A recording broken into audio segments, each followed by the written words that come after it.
পাঁচজনের মধ্যে হাতাহাতি লড়াই চলছে। এই লড়াই থেকে টিকে থাকে এটাই দেখার বিষয়। লড়াই থেকে টিকে চলে গেছে আমাদের রবীন্দ্র বাবু, অতিথি বন্ধুবৃন্দের মধ্য থেকে রবীন্দ্র বাবুকে তাড়িয়ে দেওয়া হলো। এবারে সামনে রয়েছে এবং আব্দুল রশিদ এবং আমিনুল মোল্লা। এই চারজন এই খেলায় এখনো টিকে রয়েছে। এই চারজন এখনো খেলায় টিকে রয়েছে। এই চারজনের মধ্যে কে 1, 2, 3 হয় সেটাই দেখার বিষয়। তিনজন লাগে একজনে অ্যাটাক করেন, আমরা খেলবো। এবারে চারজন টিকে রয়েছে। চারজন টিকে থাকবে। কতক্ষণ টিকে থাকবে? আজীবনকাল না অনন্তকাল? চালাও হামলা, কালের সময় নেই, সেই কাল পর্যন্ত। হ্যাঁ হ্যাঁ, একে অপরকে আক্রমণ করো।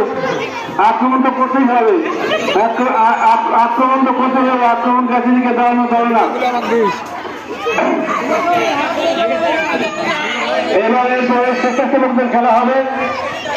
স্বেচ্ছাসেবকদের মধ্যে আমরা অনেকটাই দেখতে পাচ্ছি তারা এবার এই খেলাটি দ্বিতীয় পরবর্তী খেলাটি খেলবে।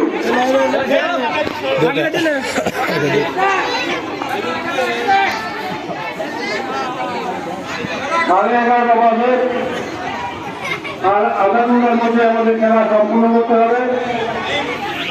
দ্বিতীয় আর্ধের খেলা রয়েছে। দ্বিতীয় আর্ধের খেলা রয়েছে। খেলাটি কখন থেকে শুরু হবে আমি বলতে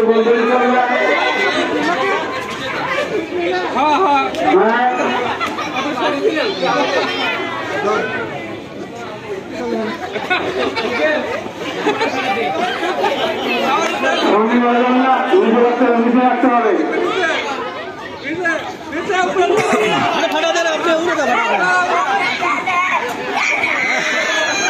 যাকে বাইরে চলে গেলে আউট হওয়া যাবে। যাকে বাইরে গেলে কিন্তু আউট হয়ে যাবে, ডিসকোয়ালি হবে।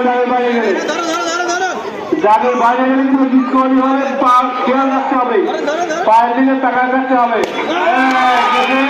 আব্দুল রশিদ কমিটির সদস্য আব্দুল রশিদ বাদ করেছে, এবার চলে গেলে। হ্যাঁ রমজান খান, আব্দুল হালিম থেকে আমিনুল মোল্লা খান। এবারে